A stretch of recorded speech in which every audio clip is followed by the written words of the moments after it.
see. Thank you so much. The Adventurers Guild has been overwhelmed these days. No worries at all. We've always valued the strength of adventurers. Given the current situation, it's vital that we all work together. Since we're facing the same enemies, I'll send you the intel we've collected on the Abyss so far. Then we can take a look at how to coordinate our efforts. All right. Thank you so much.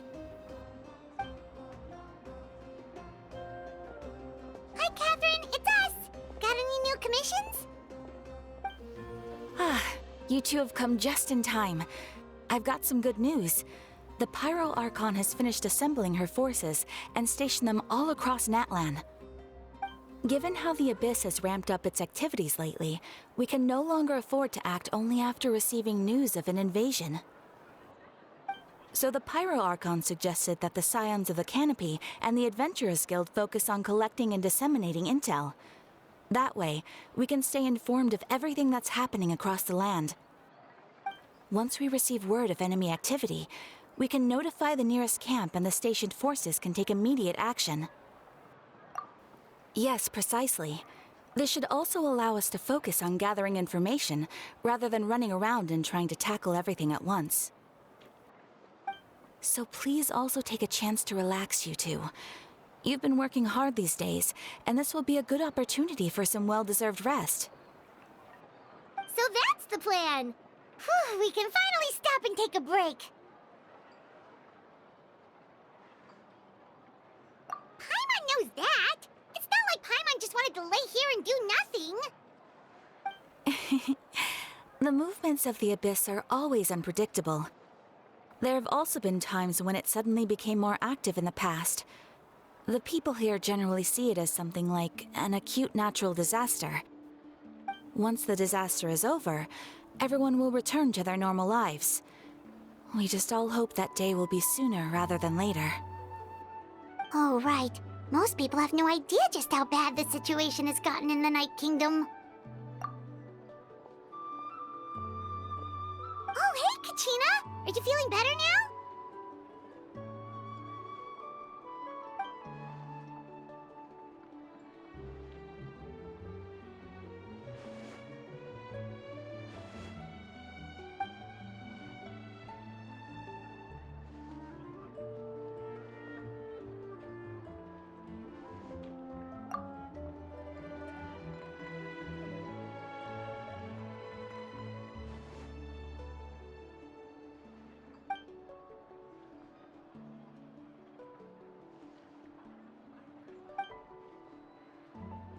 Wow! So we'll finally get to meet Xilonen, the legendary forger of ancient names!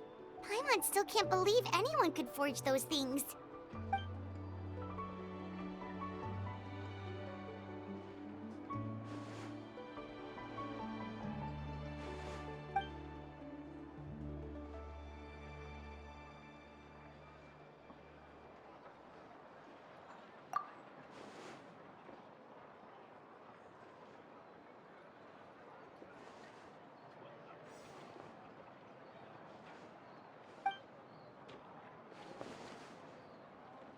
Hey, have some confidence in yourself, Kachina. After all, you're already a victor of the Night Warden Wars.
Ah, yes, so I've heard.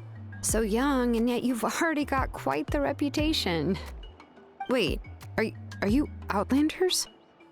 Yep, we're travelers who just arrived in Natland not too long ago. No, I mean, I was aware that you're travelers. It's just no one told me that you're Outlanders.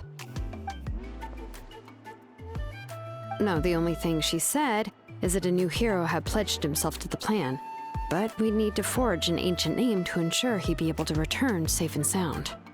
And she did mention that it would be quite difficult to forge an ancient name for them, but at the time, I thought she was just commenting on my skills. But I seem to understand where the true difficulty lies now. No, I wouldn't go that far. I'm used to it, really. I just need a moment to process things. The Pyro Archon's requests are always difficult to fulfill, and we used to argue a lot. Honestly, it's probably for the better that she didn't bring this up at the time. Anyway, I can't argue with her if she isn't here, and it'd be pointless to take my anger out on someone else.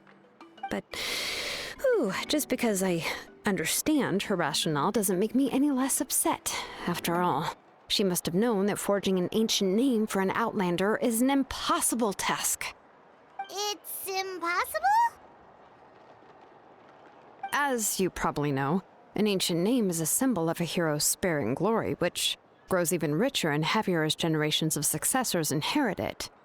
We forge ancient names by engraving the heroic deeds of an individual who will become the first hero of that particular name.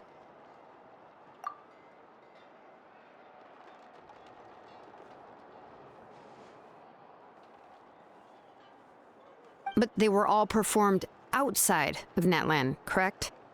Yeah, that's right. Then those deeds haven't been recorded by the Night Kingdom.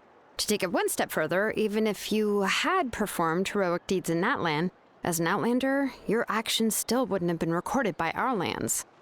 Only memories and experiences that have been acknowledged by the Wyab can be used as a basis for an ancient name. Even the greatest of craftsmen cannot create something out of thin air, you know. That's just how it is. Seems the Wyab don't want just anyone to get a name, huh? Mawika, of all people, should know better than anyone, yet she's still entrusted the task of forging the ancient name to me. Oh, Paimon gets it. Nobody's happy being asked to do the impossible.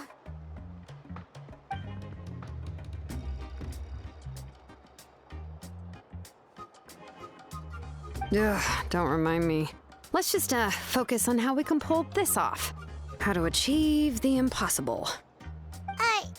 You mean you're already willing to accept the task? Well, what else can I do? What's happened is already done, and it's not like I can outright defy the order of my Archon. If she gave me this order, then she believes the ancient name is an indispensable part of her plan, and that I'll be able to find a way to make it happen. In other words, the order is an affirmation of my abilities. Whoa, not only has she accepted the task, but now she's looking for silver linings?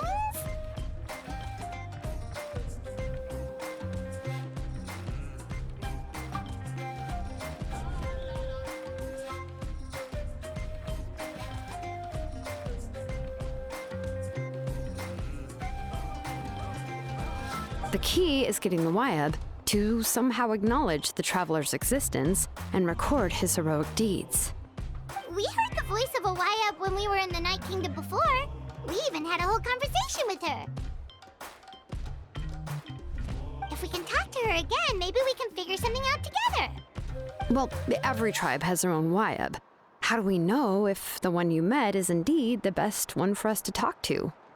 Plus, considering the unprecedented nature of this situation, I have a feeling that the acknowledgement of one Wyab alone would probably not be enough.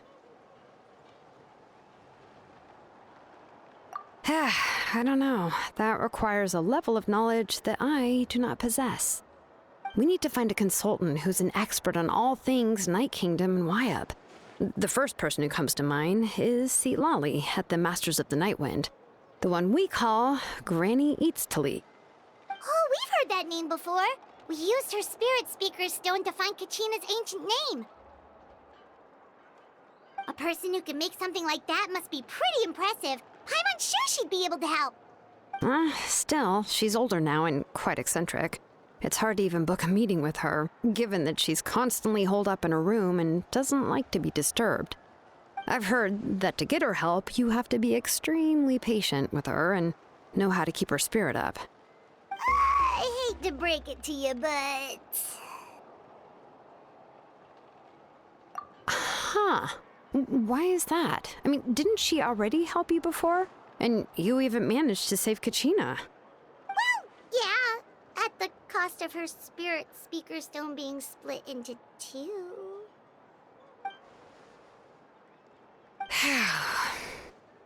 Great going, Moeka. We're already off to a rocky start here. In that case, I guess your only option is to try to emphasize that this is an important order from the Pyro Archon. Hopefully, Citlali would still want to show respect to the Archon. I'll also write you a letter on your behalf. If you can find someone to deliver it and mention some good things about you, then that should help too.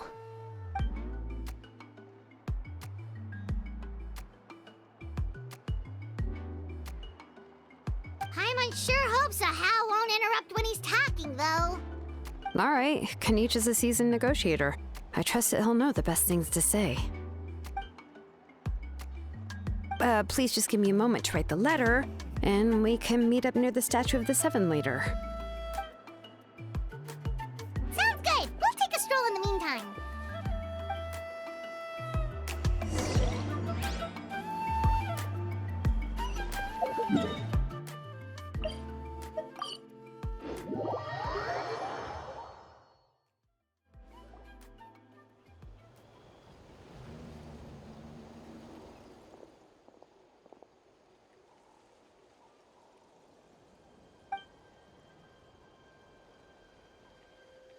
I'm sorry to put this on you, Kanich.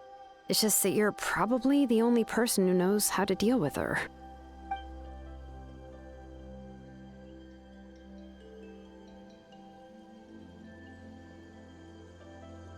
Oh, wait, so Kachina and the Traveler also know about the plan?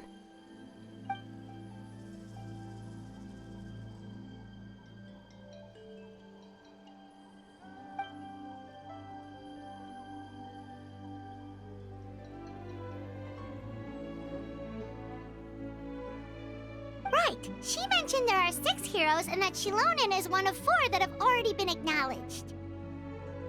Oh, well, then I suppose there's no need to keep any secrets between us.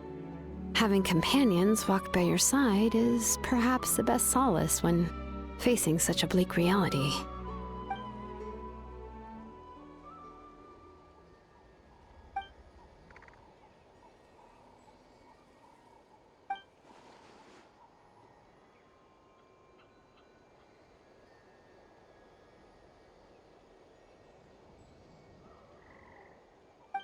Citlali knows him too?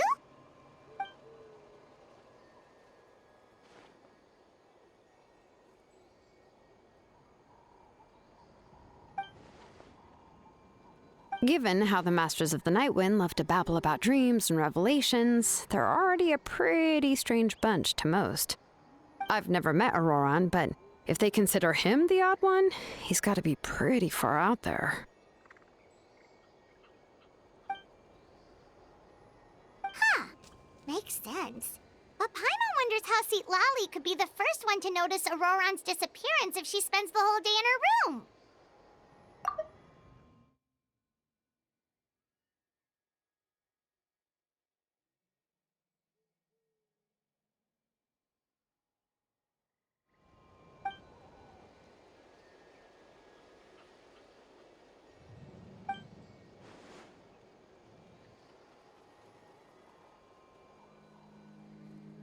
Huh, so if I'm following, you mean we'll help her investigate Auroran and the captain's whereabouts?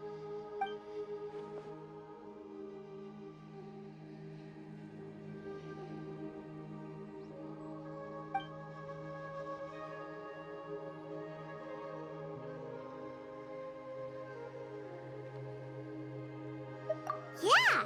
Plus, we kinda owe her one anyway to make up for breaking the spirit speakers down. This is a pretty well thought out plan, as expected of Molly Poe Kanich. Then, yeah, I'll leave my letter to you. Let's hope Lolly can meet at the stadium in 2 days.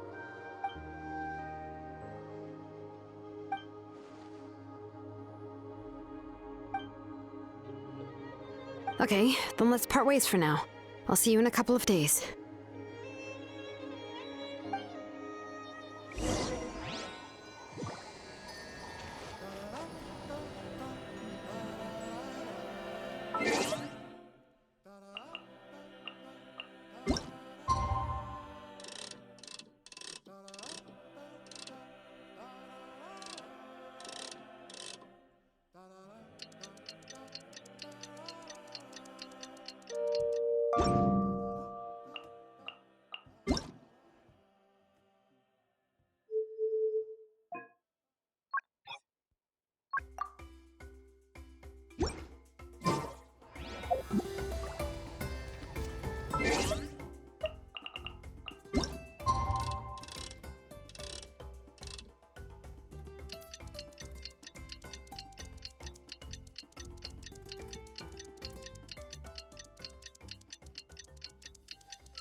Xilonen, how's everything going? Oh, hi, Traveler and Paimon. I have, bad news. Lolly did not reply to our request, although I suppose I'm not too surprised. Huh? You mean she didn't even bother to give Kenichi a response? Guess she really does have quite the ego then. Yeah, well, she can be also quite eccentric, though she's one of the most gifted people around. Even the Masters of the Nightwind often struggle to work with her. My guess is that she probably has other reasons for not deigning us with a response. But let's go to the stadium and see if we can meet her there. If we do get a chance to talk to her in person, we can still try to work something out. That's true. Let's go!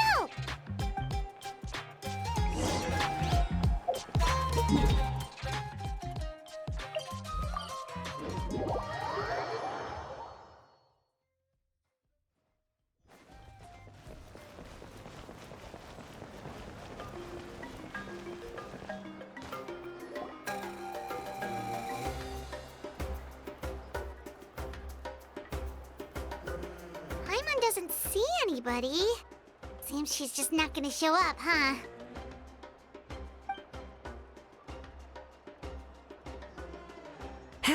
Well, we tried to be as considerate as we could, but she's under no obligation to help.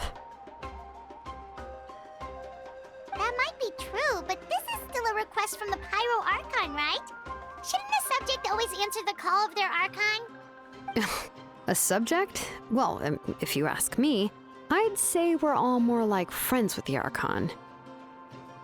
Yes, Mawika is our leader, but that doesn't mean there's any kind of tall barrier between us and her. The only thing is that she often has very high expectations of us. Huh. So even though she's super powerful, it sounds like she's actually pretty down to earth and easy to get along with. Unlike that old hag Granny Eatstily, right? Does she think she can ignore us just because she's famous? You all talk about her like she's some kind of huge deal, but she didn't even bother to reply to our letter! Seriously, if she didn't want to come, she could at least let us know. If that's what aging does to you, Paimon never wants to get old. Oh, really? So, that's how you see me? Huh? Who's there? Who's talking next to Paimon? Oh, don't mind me. I'm just a disgruntled old hag, right? Come on, relax. I'm sure my bark's worse than my bite. Huh? Xilonen. Wait, you're Seat Lolly? You're Granny Eatstily? Yes, Granny Eatstly. But emphasis on Eatstly, not Granny. You must know this trope from light novels, surely. They use it all the time. The young man who's actually the oldest person in the room. The girl next door who turns out to be a seasoned veteran. The wise sage who looks like a little kid. Oh, wipe that look off your face! You've seriously never seen an older lady that doesn't look her age? Okay, well, don't go thinking it's a trick either. See? I'm barely wearing any makeup. Did I forget to mention, she's called Granny, but she's actually pretty young. It was an honest mistake. I guess we've just gotten used to it. I'm sorry. So, how old are you actually? What? How dare you? Don't you know it's rude to ask a lady her age? Paimon really didn't mean to offend you, it's just that your case seems really unique. Oh, Paimon just wanted to apologize, but now she's putting more and more of her foot in her mouth. Really, Paimon just got a little mad since we thought, well, you were gonna leave us out to dry. It was my idea to invite you here, Seat Lolly. So if you're upset, you can just take it out on me. All right. I was only joking. I didn't mean to chastise anyone. There's really no need to take all this so seriously. If anything, I'm gonna feel awkward if we keep this going. I received Kenichi's letter and was planning to attend this meeting. Since I had already decided to come, I figured there was no need to draft a reply that simply said, "Understood." Besides, just showing up is the most important part, no? But, of course, it's also natural for people to get held up by one thing or another as they're trying to leave the house. It certainly was a bit awkward to see that everyone else had arrived before me. At first, I was thinking of quietly sneaking over, but since you were already here waiting for me, I started to think about how I should phrase my apology. Only to hear you all talking smack about me. Anyway, that's the whole story. Honestly, it's not like I owed you an explanation anyway.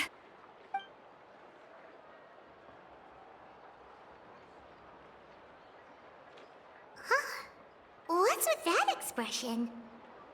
Was she feeling embarrassed just now?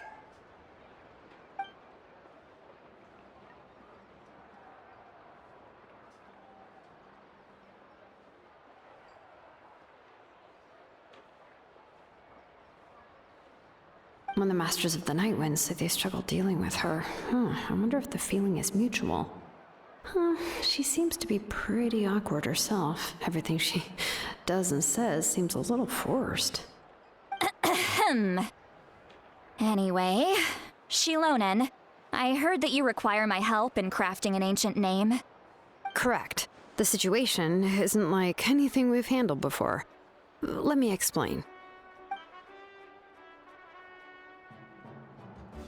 I see. So Mawika has asked you to forge an ancient name for an outlander. Well, that would be a first. And you've also heard all about Auroron. I must say, he's always been a good kid. I can't see him joining the Fatui of his own volition. He must have been coerced somehow. Yeah, that's what we came here to ask you. We'll help bring Auroron back if you help us solve the problems of forging the ancient name. What do you think? I suppose I'll just call you Traveler for now. Traveler, come here. Let me take a good look at you.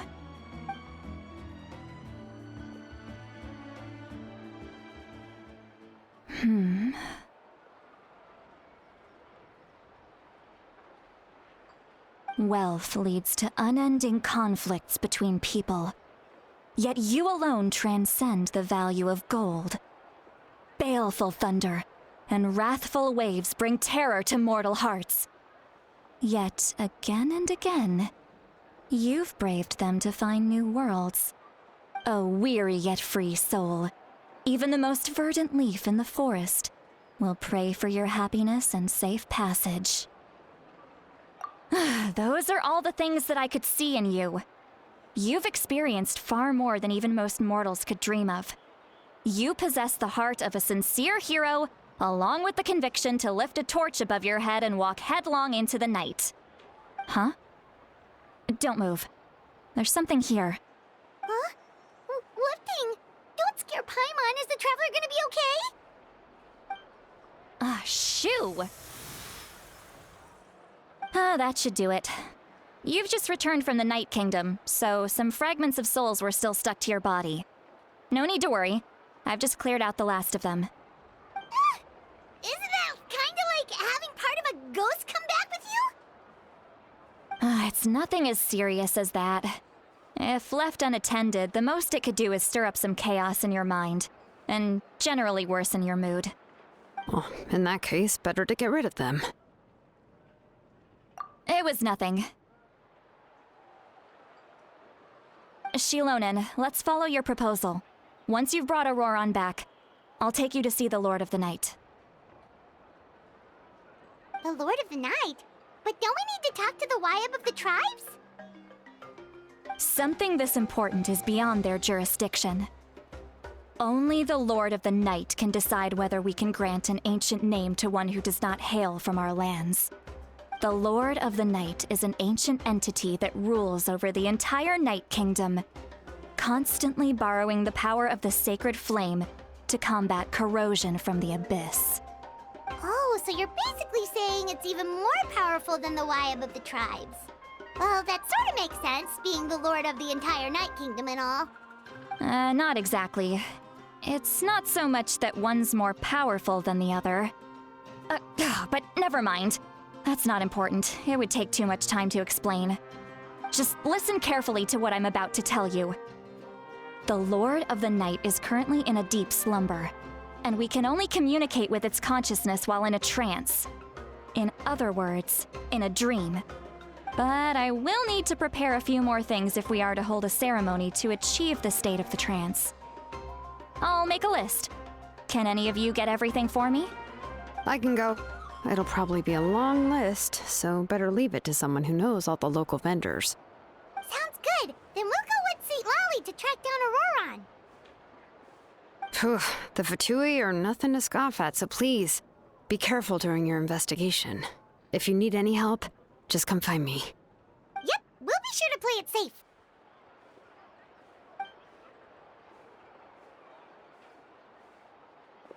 All right, now it's time for us to catch that brat and bring him back. I'm sorry I made you wait earlier. It was actually because I decided to swing by Auroron's place to look for clues. He has always lived alone, and I found a broken jar in his house. There was also something off about his phlogiston aphids, which I assume is because their keeper has been gone for quite some time. And interestingly enough, I saw some slash marks in the house that did not match any of our local weapons. My guess is they were left by Snezhnayan arms. Oh, sounds like the Fatui broke into his house and took him hostage. But why would they kidnap a kid who just spends his days living in the country and raising aphids. He's only in his 20s. What would they want with him? That's not to say that I believe he's totally innocent, of course.